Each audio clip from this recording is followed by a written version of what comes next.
Vivimos en la época del perfeccionismo, lo queremos todo para ya, perfecto, sin fallos. Sin embargo, esto afecta mucho a nuestra salud mental y a la de los niños.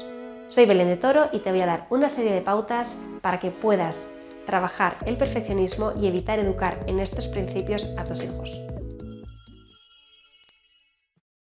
El perfeccionismo es una de las peores consecuencias de nuestra sociedad. Lo vemos mucho en redes sociales, que siempre mostramos una realidad maravillosa donde las emociones negativas no tienen cabida y todo parece idílico. Esto nos ha hecho creer que nuestra vida tiene que ser perfecta y por lo tanto no lo es, porque todos convivimos con los fallos, con los errores y con las frustraciones. Nos estamos encontrando con una infancia que tiene muy poca tolerancia a la frustración. ¿Cómo podemos hacer como padres para evitar educar en este perfeccionismo? En primer lugar, nosotros somos los reflejos de nuestros hijos. ¿Cómo reaccionamos cuando las cosas no salen como queremos, cuando hay cambio de planes, cuando tenemos que afrontarnos a nuestros propios defectos, a los de las personas de alrededor, a sus propios defectos, cuando nuestros hijos no son como esperaríamos o como querríamos?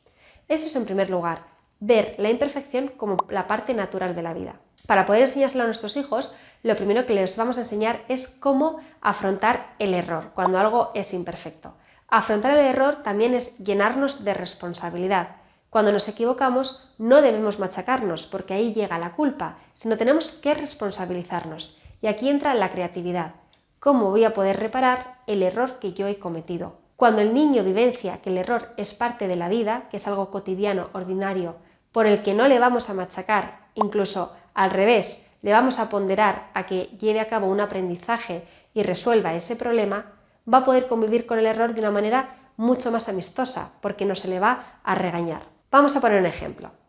Imaginaros que a vuestro hijo se le olvida unos deberes o un trabajo que tiene que presentar al colegio y por eso le van a poner una mala nota, un negativo o incluso le van a suspender. Ahí debemos, en primer lugar, buscar esa solución para que el niño pueda explicarle al profesor el motivo del olvido o incluso qué más puede hacer para que le puedan aceptar ese trabajo en otro momento. También vamos a evitar regañarle, porque ahí es cuando viene la culpa y el niño se va a avergonzar por su error, lo va a esconder y en otro momento no te lo va a contar ni lo va a reconocer o va a buscar una excusa.